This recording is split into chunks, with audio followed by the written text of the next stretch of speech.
నామమున శుభములు వందనములు తెలియజేస్తున్నాము.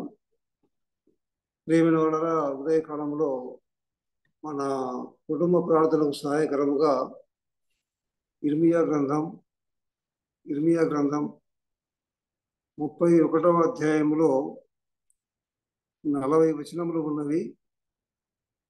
ఈ 40 వచనములు ధ్యానించము కానీ ఈరోజు మొదటగా 14 వచనములు అందరము కలిసి చదువుకుందాము. ఇర్మియా గ్రంథం 31వ అధ్యాయము 1 నుండి 14వ వచనం వరకు చదువుకుందాము. యెహోవా వాక్కు ఇదే: ఆ కాలమున నేను ఇజ్రాయేలు వంశస్థులందరికీ దేవుడనై ఉందును, వారు నాకు ప్రజలై ఉందురు. యెహోవా ఇలాగూ సెలవిస్తున్నాడు: ఖడ్గమును తప్పించుకున్న వారై జనులు అరణ్యములో దయనుందిరి గనుక ఇజ్రాయేలు విశ్రాంతి నొందినట్లు నేను వెళ్ళుదుననుచున్నాడు. చాలా కాలము క్రిందట యెహోవా నాకు ప్రత్యక్షమై ఇట్టెను: శాశ్వతమైన ప్రేమతో నేను నిన్ను ప్రేమించుచున్నాను గనుక విడవక నీ ఎడల కృప చూపుచున్నాను. ఇజ్రాయేలు కన్యక, నీవు కట్టబడినట్లు నేనిక మీదట నిన్ను కట్టింతును.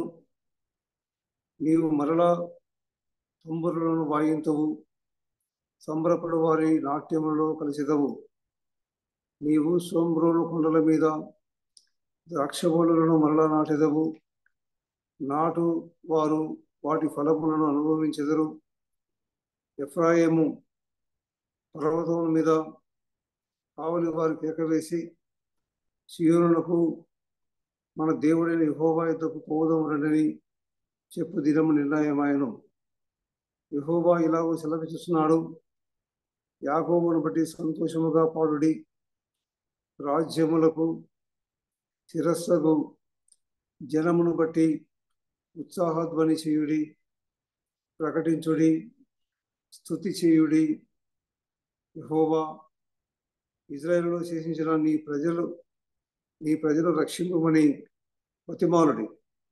ఉత్తర దేశముల నుండి నేను వారిని రప్పించుచున్నాను. గుడ్డివారనేమి, కుంటివారనేమి, గర్భిణీలనేమి, ప్రసవించు స్త్రీలనేమి భూదిగంతముల నుండి అందరినీ సమకూర్చుచున్నాను. మహాసంగమై వారిక్కడికి తిరిగి వచ్చెదరు. వారు ఏడ్చుచూ వచ్చెదరు. వారు నన్ను ప్రార్థించుచుండగా నేను వారిని నడిపించుదును. వారు తట్టులకుండా చక్కగా పోవు బాటను, నీళ్ళ కాలువల యొద్ద వారిని నడిపించును. ఇజ్రాయేలుకు నేను తండ్రిని కానా? ఎఫ్రాయిము నా జ్యేష్ఠ కుమారుడు కాడా? జనులరా, యెహోవా మాట వినుడి. దూరమైన ద్వీపంలోని వారికి దాన్ని ప్రకటింపుడి. ఇజ్రాయేలును చెదరగొట్టినవాడు వాడిని సమకూర్చి గొర్రెల కాపరి తన మందను కాపాడునని తెలియజేయుడి. యెహోవా యాకోబు వంశస్థులను విమోచించుచున్నాడు. వారికంటే బలవంతుడైన వారి చేతుల నుండి వారిని విడిపించుచున్నాడు. వారు వచ్చి సీయోను కొండ మీద ఉత్సాహధ్వని చేతురు. యెహోవా చే ఉపకారమును బట్టి, గోధుమలను బట్టి, ద్రాక్ష రసమును బట్టి, తైలమును బట్టి, గొర్రెలకును పశువులకును పుట్టు పిల్లలను బట్టి సమూహములుగా వచ్చెదరు. వారికి ఎన్నటికీ కృషింపక నీళ్లు పారు తోట వలె ఉందరు. వారి దుఃఖమునకు ప్రతిగా సంతోషమిచ్చి వారిని ఆదరించెదను. విచారము కొట్టివేసి నేను వారికి ఆనందము కలగజేసును. గనుక కన్యకులను, యవ్వనులను, వృద్ధులను కూడి నాట్యముతో సంతోషించెదరు. ప్రభుతో యాజకులను సంతోషపరిచెదరు. నా జనులు నా ఉపకారములను తెలుసుకొని తృప్తి నొందుదురు. ఇదే యెహోవా వాక్కు. ప్రియమైన వాళ్ళరా, మనము చదువుకున్న ఈ భాగంలో ఈ 14 వచనములలో ఉదయకాలమున మనము ధ్యానిస్తే దేవుడు ఆనాడు మరి ఇజ్రాయేలు ప్రజలు దేవునికి దూరం అవుతూ ఉండగా, వారు చెరపట్టబడి పోతూ ఉండగా, వారి గురించి ఇర్మియా ద్వారా దేవుడు మాట్లాడిన ఈ యొక్క దేవుని యొక్క వాక్కు యెహోవా వాక్కు.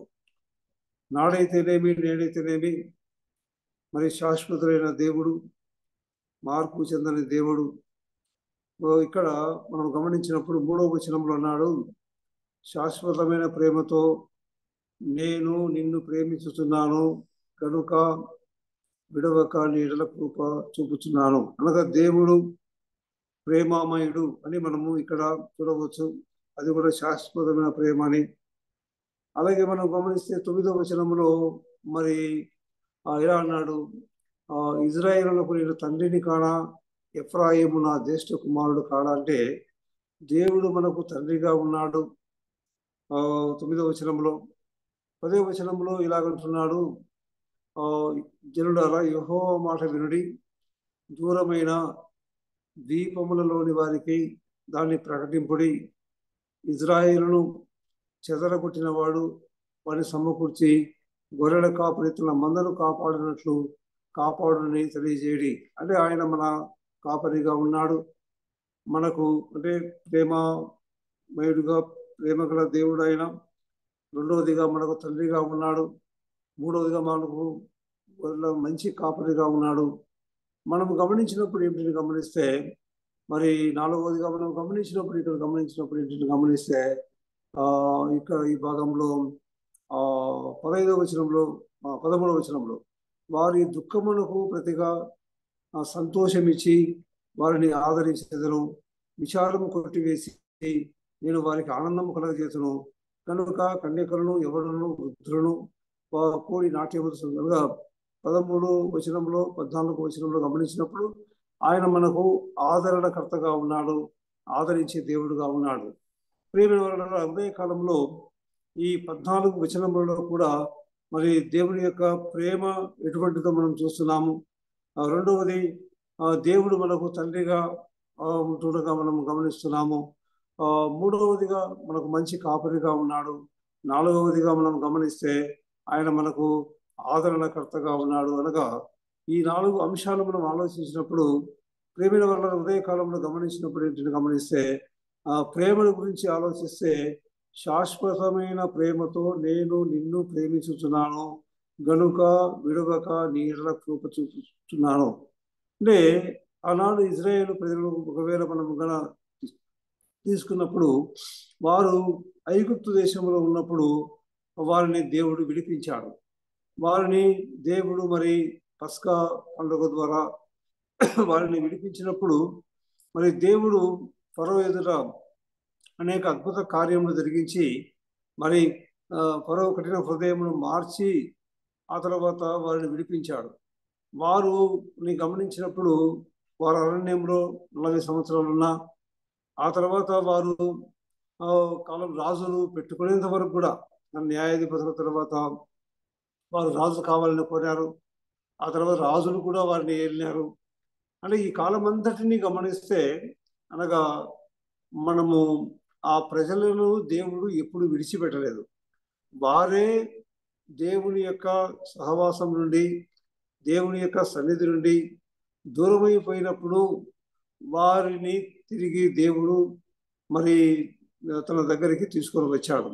కాబట్టి ప్రేమైన వల్ల ఉదయకాలంలో గమనిస్తే మరి దేవుని యొక్క ప్రేమ శాశ్వతమైన ప్రేమ. అంటే ఆ ప్రేమలో ఎటువంటి లోపం లేదు.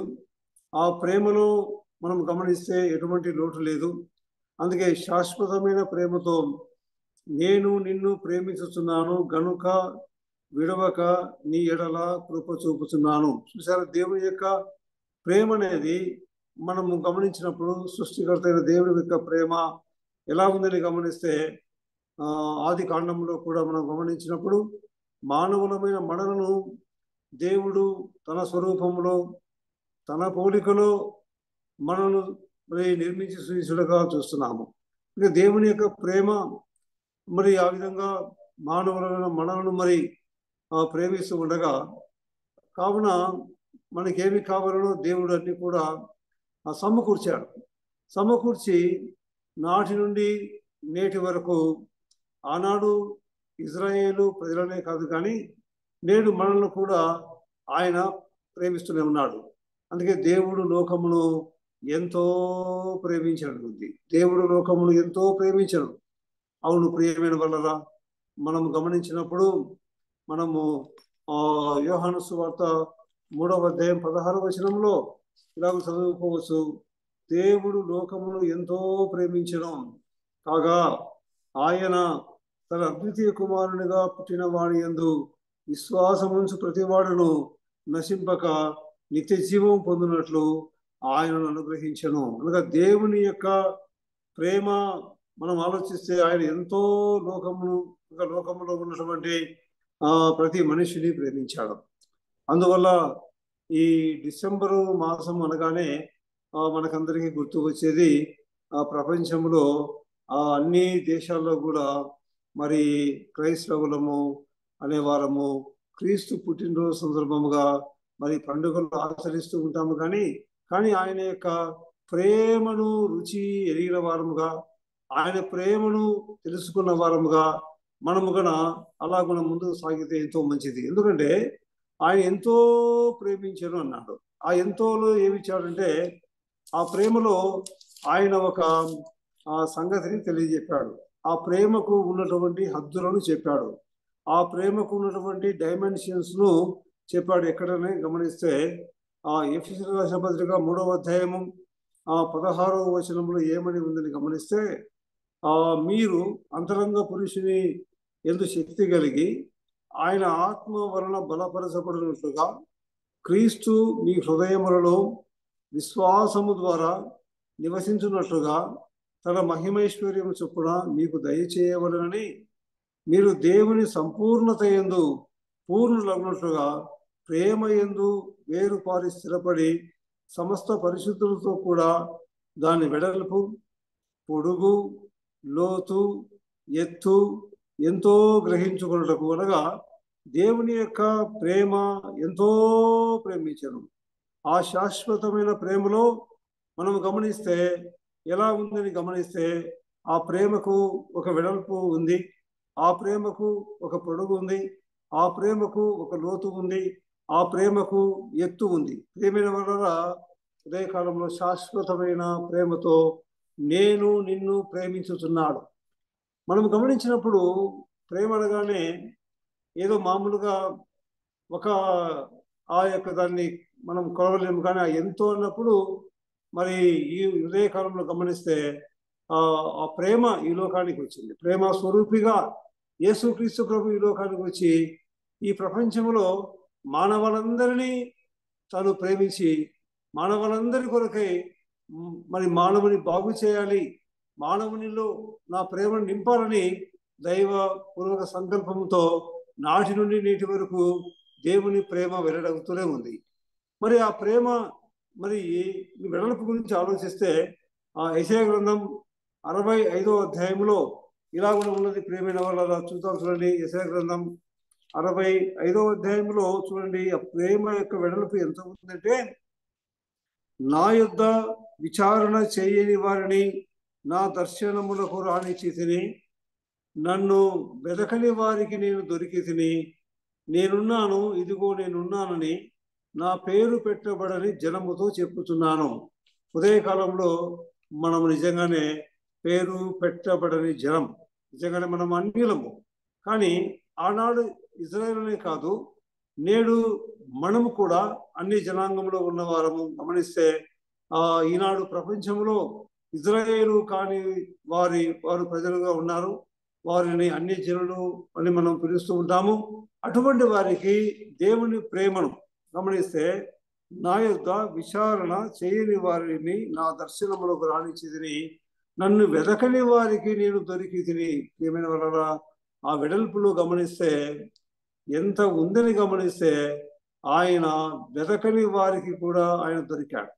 చాలా సందర్భాలలో మనం కూడా ఎప్పుడు మనము దేవుని వెతకలేదు, కానీ దేవుడే మనలను వెతుక్కుంటూ వచ్చి మరి శిలువ ప్రేమ సువర్తమానం ద్వారా మనల్ని ఆకర్షించగా మనము మరి యేసుక్రీస్తు ప్రభు సన్నిధిలో మన పాపముల గురించి ఒప్పుకొని దేవుని పిల్లలముగా మనం చేయబడ్డాము. అంటే నాటికి నేటికి దేవుని యొక్క ప్రేమ వెడల్పును మనం గమనిస్తే వెదకని వారికి ప్రపంచంలో మరి తూర్పు పడమర ఉత్తర దక్షిణములకు ఆయన తన ప్రేమను మరి అంత వెడల్పుగా ఉంది. అందుకే ప్రేమ వలన బైబిల్లో మనం గమనించినప్పుడు సామాన్యులేమి, సామంతులేమి, మరి ధనికులేమి, దరిద్రులేమి, మరి అందరికీ భూనివాసులారా అన్నాడు. అందువల్ల ఇదే 45వ అధ్యాయము 22వ వచనంలో ఏమని ఉందంటే ఆ ప్రేమ యొక్క వెడల్పుల గురించి చెప్తూ ఉన్నాడు. భూ దిగంతముల నివాసులారా నా వైపు చూసి రక్షణ పొందుడి, దేవుడను నేనే, మరి ఏ దేవుడును లేడు. అనగా యేసు క్రీస్తు ప్రభువా చూపినటువంటి ఆ శాశ్వతమైన ప్రేమలో ఆ వెడల్పుల గురించి ఆలోచిస్తే వెదకని వారికి దొరకడమే కాదు కానీ మరి భూ దిగంతముల నివాసులారా అన్నాడు. అనగా భూ దిగంతముల నివాసులారా నా వైపు చూసి రక్షణ పొందండి, దేవుడును నేనే, మరి ఏ దేవుడును లేడు. అనగా ఆ ప్రేమలో దాగి ఉన్న సత్యాన్ని మనం ఆలోచిస్తే ఇక ఉదయ కాలంలో మరి ఆ వెడల్పు అనేది వెదకని వారికి ఎక్కడో ఉన్న మనలను లేకపోతే ఎక్కడో ఉన్న వారిని ఆ ప్రేమ నేటికి కూడా ఏదో ఒక రూపంలో వెతుకుతూ ఉంది, ఏదో ఒక రూపంలో ప్రకటించబడుతూ ఉంది. అందువల్ల అది శాశ్వతమైన ప్రేమ. ఆ ప్రేమకు వెడల్పు ఉంది. అంటే ఆ యొక్క ప్రేమలో వ్యక్తి గమనిస్తే భూదిగంతముల నివాసులారా అన్నారు. ఎందుకు వచ్చాడు యేసు ప్రభు? ఎందుకు ప్రపంచంలో మరి నడిబొడ్డున బెత్లెహేము ఎఫ్రాతాలో ఆయన జన్మించిన స్థలాన్ని గమనిస్తే ఆ ప్రేమ ఈ భూ ప్రపంచంలో ఉన్న మానవాళ్ళందరికీ కూడా విస్తరింపజేయాలి, అందించాలని చెప్పేసి ఆ ప్రేమ మూర్తి లోకానికి రావడం జరిగింది. అందువల్ల మనం ఇది గమనించాలి. తర్వాత ఆ ప్రేమలో ఉన్న పొడవును మనం గమనిస్తే ప్రేమ వల్ల మొదటి యోహాను పత్రిక 4వ అధ్యాయంలో ఇలాగున మనం కొన్ని అంశాలను గమనించవచ్చు. 4వ అధ్యాయము 17-18 వచనంలో ఏముందని గమనిస్తే 17-18లో ఇలాగున ఉన్నది. తీర్పు దినమందు మనకు ధైర్యము కలుగునట్లు దీని వలన ప్రేమ మనలో పరిపూర్ణం చేయబడి ఉన్నది. ఏలైనగా ఆయన ఇట్టివాడై ఉన్నాడో మనం కూడా ఈ లోకంలో అట్టివారమైనాము. ప్రేమలో భయం ఉండదు, అంతేకాదు పరిపూర్ణ ప్రేమ భయమును వెళ్ళగొట్టును. భయము దండనతో కూడినది, భయపడేవాడు ప్రేమ యందు పరిపూర్ణము చేయబడిన వాడు కాదు. ఇక్కడ ప్రేమలో భయం ఉండదు. ప్రేమైన వల్లరా మరి ఈనాడు మనం గమనించినప్పుడు మరి యేసు క్రీస్తు ప్రభు యొక్క దగ్గరికి రావాలని కొంతమంది భయపడుతూ ఉంటారు. కానీ ఆయన పిల్లలముగా మనం ఏమిటని కూడా ఆ శాశ్వతమైన ప్రేమలో భయము అనేది ఉండదు. ఎందుకంటే ఆయన భయపెట్టడానికి రాలేదు. ఆయన మనందరినీ ధైర్యపరచడానికి వచ్చాడు. అందుకే మీరు భయపడవద్దు అన్నాడు. అనేక మార్లు యేసు క్రీస్తు ప్రభు దేవుడు సెలవిచ్చిన మాట ఏమిటంటే నేను శాశ్వతమైన ప్రేమతో నేను మిమ్మల్ని ప్రేమిస్తూ ఉన్నాను. అలాగున మీరు ఆ ప్రేమలో మరి ఉన్నప్పుడు ఆ ప్రేమను చేత ఆకర్షింపబడినప్పుడు ఆ ప్రేమను ఎందుకు విశ్వాసం ఉంచినప్పుడు ఏంటని గమనిస్తే యేసుక్రీస్తు ప్రభు చెప్పిన మాట ఏమిటంటే ప్రేమలో భయం ఉండదు. ప్రియమైన వాళ్ళ ప్రేమ యేసుక్రీస్తు ప్రభు నమ్ముకున్న వారికి మరి మీ హృదయమును కలవరపడనీయకండి అన్నాడు. మీ హృదయమును కలవరపడనీయకండి అన్నాడు. ప్రియమైన వాళ్ళ ఉదయకాలంలో గమనిస్తే మరి యేసు ప్రభు నమ్ముకున్న వారికి ఏంటంటే భయము అనేది లేదు, భయం ఉండదు. ఎందుకని గమనిస్తే దేవుడు మనకు తోడుగా ఉన్నాడు. ఆయనకి ఇమ్మానుయేలు దేవుడు అని మనకు పేరు పెట్టాడు. కాబట్టి ఉదయకాలంలో గమనించినప్పుడు ఏమిటంటే దేవుడు మనకు తోడుగా ఉన్నాడు. మరి ఆయన అందువల్ల ప్రేమలో భయము ఉండదు. ప్రేమ భయమును వెళ్ళగొడుతుంది. అవునా సమయాల్లో మరి కొన్ని సందర్భాల్లో భయపడుతూ ఉంటాము.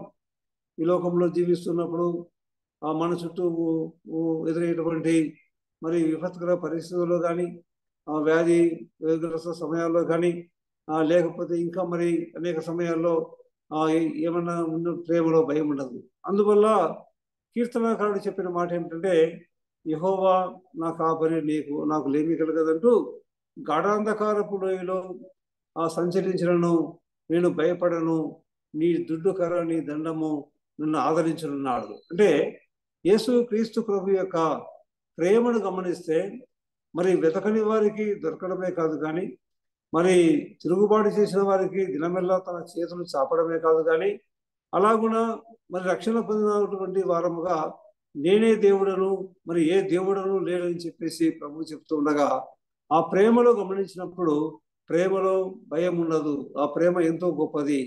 అందుకే విడవక నేను మీ ఎడల కృప చూపుతున్నాను. ఇంకా ప్రేమ, యేసుక్రీస్తు ప్రభు ప్రేమ వదిలిపెట్టలేదు.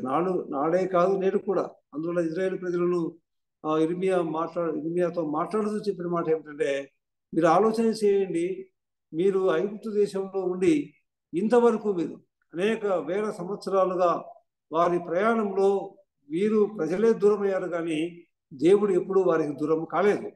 కావున నేడు కూడా ఆయన ఎందుకు విశ్వాసం ఇచ్చిన మనం కూడా ఏమిటంటే, ఆయన ప్రేమకు మనము దగ్గరే అయిన వారముగా, ఆయన ప్రేమ ద్వారా రక్షింపబడిన వారముగా, విశ్వాసముగా ఏంటని గమనిస్తే ఆ ప్రేమ శాశ్వతమైందని, ఆ ప్రేమలో భయం ఉండదు. ప్రేమ వల్ల గమనించండి. అందువల్ల సంవత్సరములు జరుగుతూ ఉండగా యేసుక్రీస్తు ప్రభు యొక్క ప్రేమ మన ఎడల కలిగి ఉండగా ఆ ప్రేమలో భయం ఉండదు. అంత పొడవైనటువంటి ప్రేమను మనం కొలవలేము. ఎత్తు కానీ పొడవు కానీ మనం చూస్తే ప్రేమలో భయం ఉండదు. నేను గాఢాంధకారపు లోయలో సంచరించిన ఏ అపాయమునకు భయపడను అని కీర్తనకారుడు చెప్తూ ఉన్నాడు.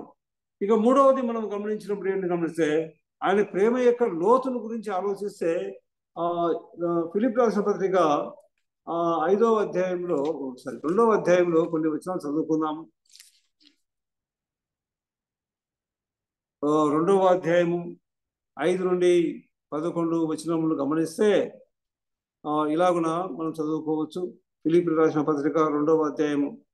క్రీస్తు యేసునకు కలిగిన ఈ మనస్సు మీరును కలిగి ఉండండి.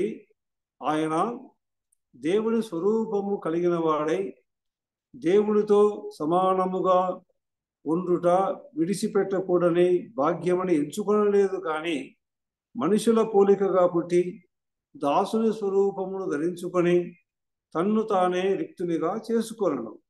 మరియు ఆయన ఆకారమందు మనుషుడుగా కనబడి మరణము పొందినంతగా, అనగా శిలువ మరణము పొందినంతగా విధేయత చూపిన వాడై తన్ను తాను తగ్గించుకొనను. అందుచేతను పరలోకమందున్న వారిలో గాని, భూమి మీద ఉన్న వారిలో గాని, భూమి క్రింద ఉన్న వారిలో గాని ప్రతి వాణి మోకాలును యేసు నామమున వంగునట్లు, ప్రతి వాణి నాలుకయు తండ్రి అయిన దేవుని మహిమార్థమై యేసు క్రీస్తు ప్రభువుని ఒప్పుకున్నట్లును దేవుడు ఆయన అధికముగా హెచ్చించి ప్రతి నామమునకు పై నామమును ఆయనకు అనుగ్రహించను. ప్రేమిన వల్ల ఎంత లోతంటే, పరలోకము నుండి ఈ భూలోకమునకు ఎంత మరి ఇంకా కింది భూమి క్రింద అన్నాడు. ఇంకా భూమి క్రింద ఉన్న అంటే అంత లోతు. అంటే ఆ డెప్త్ మనం గమనించినప్పుడు మనకి ఏదైనా ఒకవేళ ఎవరైనా ఈ లోకంలో నీరు కావాలని బోరు వేసినప్పుడు కొంతమంది అంటూ ఉంటారు 2000 అడుగులు, 3000 అడుగులు, లేక ఇలా చెప్తూ పోతూ ఉంటారు. ఏదేమైనా కూడా మన యొక్క మానవ జ్ఞానములో ఈ కొలతను కొంతవరకే మనం చెప్పవచ్చు, కానీ మరి దేవుని యొక్క లోతును గమనిస్తే ఆయన పరలోకములో దేవునితో కూడా సమానముగా ఉండకూడని, విడిచిపెట్టకూడని భాగ్యమని ఎంచుకోలేదు. అనగా అంత పైన ఉన్న దేవుడు, మరి మహాకాశములు పట్టుదల విస్తారముగా ఉన్న దేవుడు ఏమిటని గమనిస్తే, మరి యేసు క్రీస్తు ప్రభు తండ్రితో ఉండి, మరి తండ్రి కూడా తన కుమారుణ్ణి ఈ లోకానికి పంపడంలో గమనించినప్పుడు చూస్తే అంత లోతుగా, అనగా ఆయన మనుషుని ఆకారముగా తగ్గించుకొని దీనునిగా, దాసునిగా, మనుషుల పోలికగా పుట్టి ఆయన రిక్తునిగా చేసుకున్నాడంటే గమనించండి. ఈనాడు ఏదైనా మానవ మాతృలముగా ఏదైనా మనం తగ్గించుకోవాలి అంటే ఆ స్థాయిని బట్టి పెద్దవారు మొదలుకొని చిన్నవారి వరకు ఎవరైనా తగ్గించుకోవాలంటే మరి ఎంతో మరి వేదన పడుతూ ఉంటారు. ఇలాంటివి కానీ యేసుక్రీస్తు ప్రభు యొక్క ఆ ప్రేమ యొక్క లోతును గమనిస్తే మరి దేవునితో కూడా సమానముగా మరి ఉండకుండా విడిచిపెట్టిన భాగ్యాన్ని విడిచిపెట్టి ఆయన దీనునిగా దాసునిగా మనము ఈ యొక్క డిసెంబర్లో యేసుక్రీస్తు ప్రభు మరి ఆయన పశువుల పాకలో పుట్టినాడు అని, ఆయన పశువుల తొట్టిలో మరి సత్రంలో స్థలం లేక పశువుల తొట్టిలో పరులో పెట్టారని చెప్పేసి మనము ఆయన యొక్క ధీరత్వాన్ని గురించి, ఆయన తగ్గింపుల గురించి మనం చెప్తా ఉంటాము. అంతేకాదు ఆయన మరి శిలువ మరణము మరి ఎవరు పొందని మరణాన్ని పొందాడు, మరి సమాధి చేయబడ్డాడు, తిరిగి లేచాడు. ఈ సంగతులు మనం ఆలోచిస్తుండగా ప్రేమ దేవుని యొక్క ప్రేమను, ఆ శాశ్వతమైన ప్రేమలో మరి ఎంత వెడల్పు ఉందో, ఎంత ఎత్తు ఉందో, ఎంత లోతు ఉందో అందువల్ల గమనించినప్పుడు ప్రతి నామము ప్రతి వాడు కూడా ఆయన నామమును మరి ఒప్పుకోవాలి. యేసు క్రీస్తు ప్రభువును ఒప్పుకున్నట్లు చూసారా, ప్రతి వాడి నాలుక. ఈనాడు ప్రపంచంలో యేసు క్రీస్తు ప్రభువును గురించి ప్రతి ఒక్కరి నాలుక కూడా ఏదో ఒక రూపములో మరి పలకబడుతూ ఉంది. మరి క్రీస్తుకు పూర్వమని, క్రీస్తు శకము అని మనం చూస్తున్నాం. క్రీస్తు శకము ఈరోజు మనం ఒకవేళ తేదీ వేయాలనుకున్నా, ఈరోజు మనము యేసు క్రీస్తు ప్రభువు గురించి మరి డిసెంబర్ 19వ తారీఖు 2023 సంవత్సరం అని వేయాలంటే క్రీస్తు శకం. చూసారా ఎంతగా లోతుగా ఉందో గమనిస్తే, ఎవరు ఒకవేళ మాటలాడని వారి యొక్క, లేకపోతే చెవుడుగుల వారి యొక్క, ఎవరైనా వారి యొక్క దినము అనగా పుట్టుక దినము మనం గమనించినప్పుడు ఏంటని గమనిస్తే క్రీస్తు శకము అని వేస్తున్నాము. క్రీస్తు శకములో మనం ఉన్నాము. కాబట్టి ప్రియమైన ప్రతి వాణి నాలుక, ప్రతి వాణి ఎవడైనా సరే ప్రతి వాణిని చూసారా, దేవుని యొక్క ప్రేమలో ఏముందని గమనిస్తే ఏదో ఒక రూపంలో ప్రతి ఒక్కరికి కూడా ఆ ప్రేమ అనేది అందించబడుతూ ఉంది. అంతేకాదు మనం గమనించినప్పుడు మరి యోహాను సువార్త 15వ అధ్యాయంలో కూడా దేవుని యొక్క ప్రేమను గురించి మనం ఆలోచిస్తే అక్కడ 15వ అధ్యాయము 13వ వచనములో మనం గమనించినప్పుడు, తన స్నేహితుల కొరకు తన ప్రాణము పెట్టువాడి కంటే ఎక్కువైన ప్రేమ గలవాడు ఎవడూ లేడు. వీళ్ళని గమనించారా? యేసుక్రీస్తు ప్రభు ఏమనంటే మనలను మరి స్నేహితులుగా పిలుస్తూ ఉన్నారు. మన స్నేహితులు అంటే ఈ కాలంలో అన్నీ బాగా ఉంటే ఆ స్నేహాలు బాగానే ఉంటాయి, లోకంలో మనం చూస్తున్నాము. కానీ ఏదైనా ఒక ఇబ్బందికరమైన పరిస్థితి వచ్చినప్పుడు ఏమి స్నేహములే అనే వాళ్ళు చాలా మంది ఉన్నారు. ప్రేమ స్నేహము అనేది శాశ్వతమైనది కాదు. కానీ లోకంలో దేవుని యొక్క ప్రేమలో ఆ స్నేహం అనేది అది శాశ్వతమైంది అని మనం చూస్తున్నాము. అనగా ప్రేమలో ఉన్నటువంటి ఎత్తు కానివ్వండి, ప్రేమలో ఉన్నటువంటి వెడల్పు కానివ్వండి, ఆయన ప్రేమలో ఉన్న లోతును గమనించినప్పుడు ఏంటని గమనిస్తే అది ఎవరం కూడా కొలవలేనిది అని మనం చూస్తున్నాము. ఇక 4వది మనం గమనిస్తే ఆయన ప్రేమలో మరి ఎత్తును గమనిస్తూ ఉన్నాము. ఎటువంటి ఎత్తును గమనిస్తే ఎఫెసీయులకు రాసిన పత్రిక 2వ అధ్యాయము మనం కొన్ని వచనాలు గమనించినప్పుడు చూడండి, 2వ అధ్యాయము 4వ వచనం నుంచి చదువుకుంటే, ఆయనను దేవుడు కరుణా సంపన్నుడై ఉండి మనము మన అపరాధముల చేత చచ్చిన వారమై ఉండినప్పుడు సైతము మన ఎడల చూపిన తన మహాప్రేమ చేత మనలను క్రీస్తు కూడా బ్రతికించను. కృపచేత మీరు రక్షింపబడి ఉన్నారు. క్రీస్తు యేసునందు మనకు చేసినటువంటి ఉపకారము ద్వారా అత్యధికమైన తన కృపా మహదైశ్వర్యమును రాబో యుగములలో కనబరచు నిమిత్తము క్రీస్తు యేసునందు మనలను ఆయనతో కూడా లేపి పరలోకమందు ఆయనతో కూడా కూర్చుండబెట్టెను. అంటే ఎంత ఎత్తు అంటే దేవుని యొక్క ప్రేమ మనలను ఏం చేశాడు, పరలోకములో కూర్చుండబెట్టాడు అనే మాట. అంటే ఈనాడు మనం భూలోకంలో ఉండవచ్చు కానీ ఒకానొక రోజు మనము ఈ లోకమును వదిలిపెట్టినప్పుడు మనకున్నది శాశ్వతమైనటువంటి ఆ పరలోకం ఉంది. ఆ పరలోకంలో మనకి ఇచ్చినటువంటి ఒక గొప్ప గిఫ్ట్ ఏమిటి? ఇప్పుడే ఒక నిరీక్షణ ఏమి ఇచ్చారంటే, మరి ఆయన కరుణా సంపన్నుడు, ఆయన కృపా మహదేశ్వర్యాన్ని బట్టి మనకు రక్షణ కలిగి ఉండగా, ఆ ప్రేమలో దాగి ఉన్న సత్యం ఏమిటంటే, పరలోకంలో మిమ్మల్ని కూర్చుండబెట్టాను అనగా శాశ్వతమైన ప్రేమతో ఆయన మిమ్మల్ని ప్రేమిస్తున్నాడు. విడవక మీడల కృప చూపుతున్నారని గమనించినప్పుడు ఏంటని గమనిస్తే, ఆ ప్రేమ మూర్తి, ఆ ప్రేమమయుడు, ప్రేమగల దేవుడు యేసు క్రీస్తు ప్రభు ఈ లోకానికి ఇలాగున మరి పొడవు మరి వెడల్పు కానివ్వండి, ఆయన ప్రేమలో పొడవులు కానివ్వండి, ఆయన ప్రేమలో లోతులు కానివ్వండి, ఆయన ప్రేమలో ఎత్తులు కానీ గమనించినప్పుడు అందులో మనము ఏది కూడా మరి శాశ్వత మనకు ఏది కూడా లోటు లేదు, ఏ లోపము లేదు.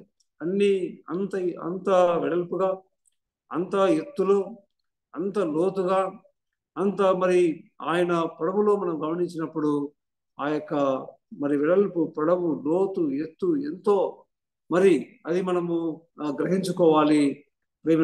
కాబట్టి ఆనాడు ఇజ్రాయేల్ ప్రేమతోనే కాదు కానీ నేడు ప్రభు మనతో కూడా శాశ్వతమైన ప్రేమతో నేను మిమ్మల్ని ప్రేమిస్తూ ఉన్నాను.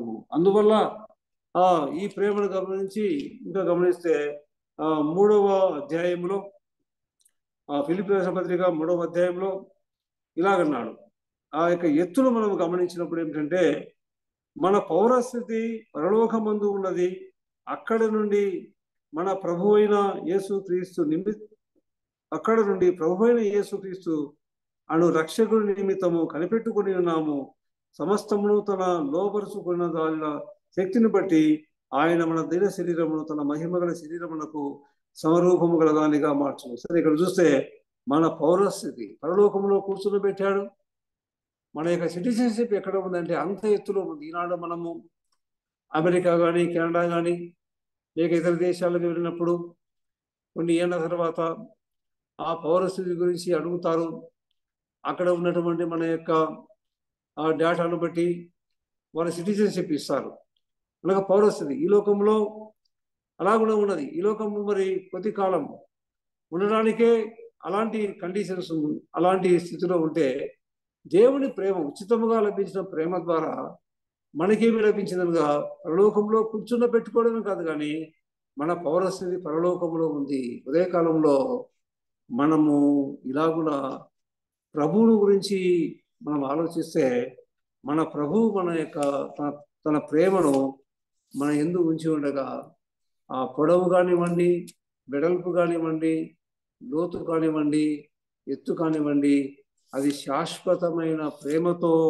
అందుకే నేను నిన్ను ఎన్నడూ విడవను, ఎడబాయనని ప్రభువు సెలవిచ్చాడు. కాబట్టి ఈ విధంగా ఉదయకాలంలో మనం గమనించినప్పుడు ఈ 3వ వచనములు ఏమన్నాడంటే, ఇర్మియా గ్రంథంలో శాశ్వతమైన ప్రేమతో నేను నిన్ను ప్రేమించుతున్నాను గనుక విడవక నీ ఎడల కృప చూపుతున్నాను.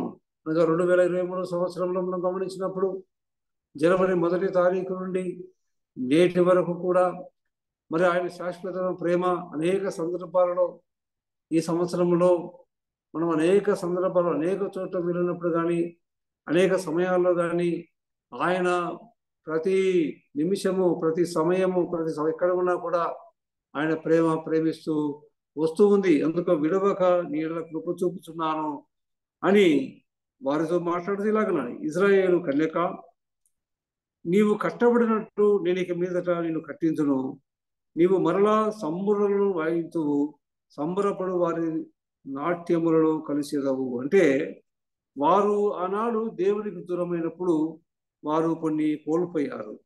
దేవుని యొక్క సహవాసంలో, దేవునితో సంబంధానికి దూరమైనప్పుడు వారికి ఇలాగ అంటున్నాడు, నీవు కట్టబడినట్లు నేను ఇక మీదట నిన్ను కట్టించను అన్నాడు. అంటే ఒకవేళ ఏదైనా సంవత్సరంలో మన జీవిత కాలంలో ఒకవేళ దేవుని నుండి తొలగిపోయినప్పుడు కానీ, లేక సహవాసానికి దూరమైనప్పుడు కానీ దేవుని యొక్క వాగ్దానం ఏముందంటే, నిన్ను మరలా కడతాను, నువ్వు మరలా సంబరలో వాయిస్తావు, సంబరపడి వారితో అనగా సంఘంలో సహవాసంలో ఉంటామని చెప్పేసి మనము చూస్తూ ఉన్నాము.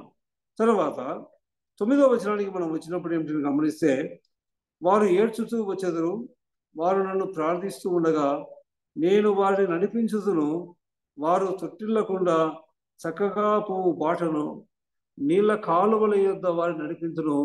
ఇజ్రాయేలును నేను తండ్రిని కానా, ఎఫ్రాయిము నా జ్యేష్ఠ కుమారుడు కాడా. పిల్లరా, ఆ ప్రేమామూర్తి, ప్రేమామయుడు మరి మనకు తండ్రి. ఈ లోకంలో మనకు తండ్రులు ఉన్నారు, కానీ మరి కొరింథీయులకు రాసిన పత్రిక 2వ అధ్యాయము 2వ పత్రిక మనము 6వ అధ్యాయంలో ఇలాగున ఉన్నది. నేను వారికి దేవుడుగా ఉంటాను, వారు నా ప్రజలై ఉంటారు, వారు నా కుమారులుగా నా కుమార్తెలుగా ఉంటాను, నేను వారికి తండ్రిగా ఉంటానని చెప్పేసి. అనగా మనకు పరలోకపు తండ్రి, ఆ ప్రేమామయుడు ఆనాడు వారికే కాదు, నేను మనకు కూడా తండ్రి.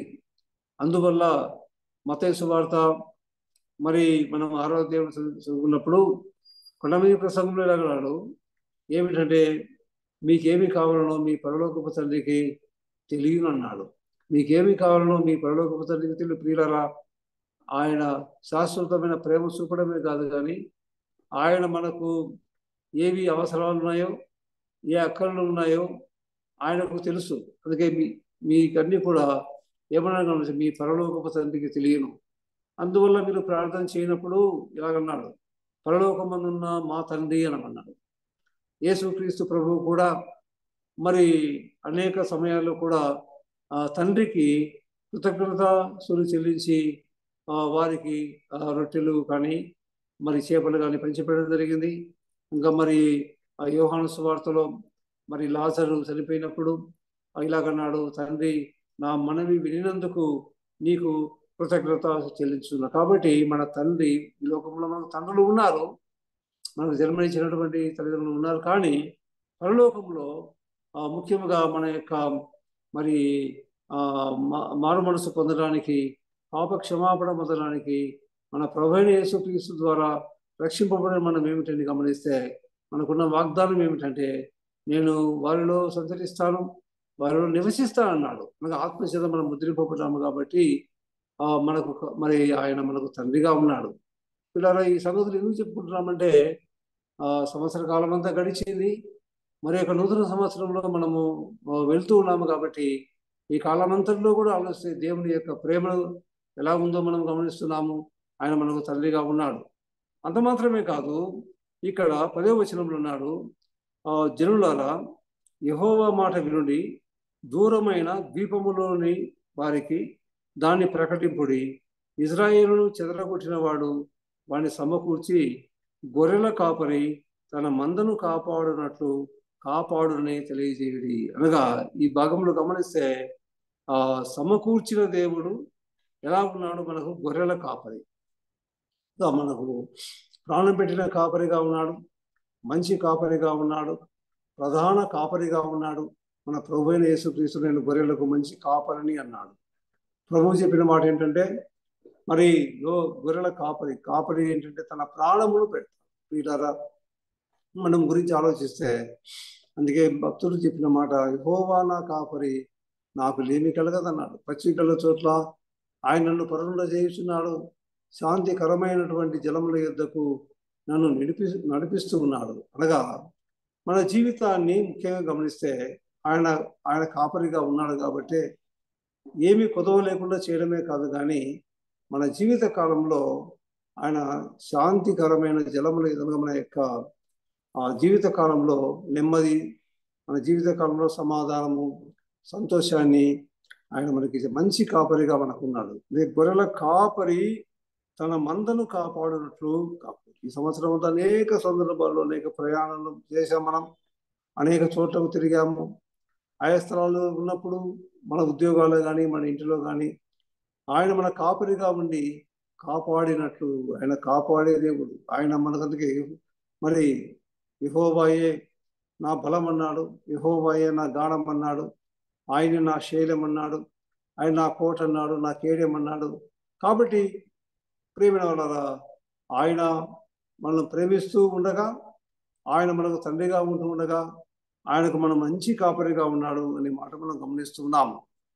ఇకపోతే మనం గమనించినప్పుడు ఏంటంటే, గమనిస్తే ఆయన మరి ఇలాగో ఉంటుండగా మరి 13వ వచనంలో గమనిస్తే, వారి దుఃఖమునకు ప్రతిగా సంతోషమిచ్చి వారిని ఆదరించెదను, విచారము కొట్టివేసి నేను వారికి ఆనందం కలగజేతును. వీళ్ళ గమనించినప్పుడు ఏంటంటే, దుఃఖమునకు ప్రతిగా సంతోషమును ఇచ్చి ఆదరించే దేవుడు, విచారమును కొట్టివేసి ఆనందమును కలగజేసే దేవుడు. ఇది ప్రభు మనల్ని ఆదరించుట, అనగా మనకు ఆదరణకర్త, గొప్ప ఆదరణకర్త. అందుకే భక్తుడు ఉంటాడు, నా అంతరంగమందు అనేక విచారములు కలిగి ఉండగా నీ గొప్ప ఆదరణ వలన నాకు నెమ్మది కలిగించుకుంది. పిల్లల మరి ఎన్నోసార్లు విచారంలో ఉండి ఉంటాము, ఎన్నోసార్లు దుఃఖంలో ఉండి ఉంటాము, ఎన్నోసార్లు బాధలో ఉండి ఉంటాము, ఎన్నోసార్లు దిక్కుతో స్థితిలో ఉంటాము. కానీ అయితే దేవుని వాగ్దానం ఏమిటంటే, ఇక్కడ గమనిస్తే, వారి దుఃఖములకు ప్రతిగా సంతోషమిస్తాను, వారికి విచారం కొట్టివేసి వారికి ఆనందం కలగజేస్తాను కాబట్టి అన్నాడు. కన్యకలు కానీ, యవనులు కానీ, వృద్ధులు కానీ నాట్యమాడి సంతోషించెదరు. వాగ్దానం గమనించినప్పుడు ఏమిటంటే, మరి దుఃఖములో ఆయన ఆ దుఃఖాన్ని తీసివేస్తాడు, విచారాలను తీసివేస్తాడు. అంత మాత్రమే కాదు కానీ మరి నాట్యం ఆడుతారంటే, అందుకే ఫిలిప్పీ రాసిన పత్రికలో చెప్పిన మాట ఏంటంటే గమనిస్తే, మరి ప్రభువునందు ఆనందించండి, మరలా చెప్పుదును ఆనందించండి అని చెప్తూ ఇక్కడ అన్నాడు, ప్రభుతో యాజకులను సంతోషపరిచెదను, నా జనులు నా ఉపకారములను తెలుసుకొని తృప్తి నొందుదురు, ఇదే యెహోవా వాక్కు. అనగా ఏమిటిని గమనిస్తే, ఆయన మనకు తృప్తినిచ్చే దేవుడు, ఆయన మనకు ఆనందాన్ని ఇచ్చే దేవుడు, ఆయన మనకు సంతోషాన్నిచ్చే దేవుడు. అందువల్ల యేసుక్రీస్తు ప్రభు యొక్క ప్రేమను ఆలోచిస్తే, ఈ లోకమునకు ఎందుకు వచ్చాడు అని గమనిస్తే, ప్రతి మనుషునికి కూడా ఆయన ప్రేమ చూపుతూ రక్షణ అనుగ్రహించాలి అని, ఆ తర్వాత వచ్చేసి ఆయన తండ్రిగా ఉండాలి అని చెప్పేసి, ఆ తర్వాత ఆయన మంచి కాపరిగా ఉండాలి అని చెప్పేసి, ఆ తర్వాత మనకు ఆదరణకర్తగా ఉండాలని ఈ భాగంలో చూస్తున్నాము. కాబట్టి మనం నమ్మిన ప్రభు, మనము విశ్వాసం నుంచి విశ్వాసయాత్రలో కొనసాగుతుండగా మన ప్రభువైన యేసుక్రీస్తు మన రక్షకుడు ఏంటిని గమనిస్తే, ఆయన శాశ్వతమైన ప్రేమతో ప్రేమిస్తున్నాడు. మనం ఎప్పుడు కూడా గుర్తుపెట్టుకోవాలి, ఆ ప్రేమ ఎప్పటికి కూడా అది పోదు. అంత మాత్రమే కాదు, ఆయన మనకు తండ్రిగా ఉన్నాడు. ఈ లోకపు తండ్రులు ఒకవేళ కొన్ని విషయాల్లో కొన్ని అటు ఇటు విభేదాలు ఉన్నా కూడా, పరలోకపు తండ్రి మాత్రం ఏమిటంటే, మనకు ఏమి కావాలనో మీకు తెలియనున్నాడు. గొర్రెల కాపరి, మంచి కాపరిగా మనకున్నాడు. అంత మాత్రమే కాదు, ఇక్కడ గమనించినప్పుడు ఏంటంటే గమనిస్తే ఆదరణకర్త. అందుకే కంఫర్ట్. పిల్లలు ఈ రోజుల్లో ఏం కావాలని గమనించినప్పుడు చాలా సందర్భాలలో మనకు ఆదరణ కావాలి. దేవుడే ఈ మాటల ద్వారా మనల్ని ఆదరిస్తున్నాడు. దేవుడు ఈ మాటలు మనల్ని బలపరుస్తుండగా మరి మనం దేవుని దగ్గర ఏంటంటే ఇదే యెహోవా వాక్కు. కాబట్టి ఈ మాటలు మనం ఏంటంటే హృదయంలో భద్రపరుచుకొని మన యొక్క జీవిత యాత్రను మనం ముందుకు సాగుదాం. దేవుడు ఈ మాటలను దీవించును గాక.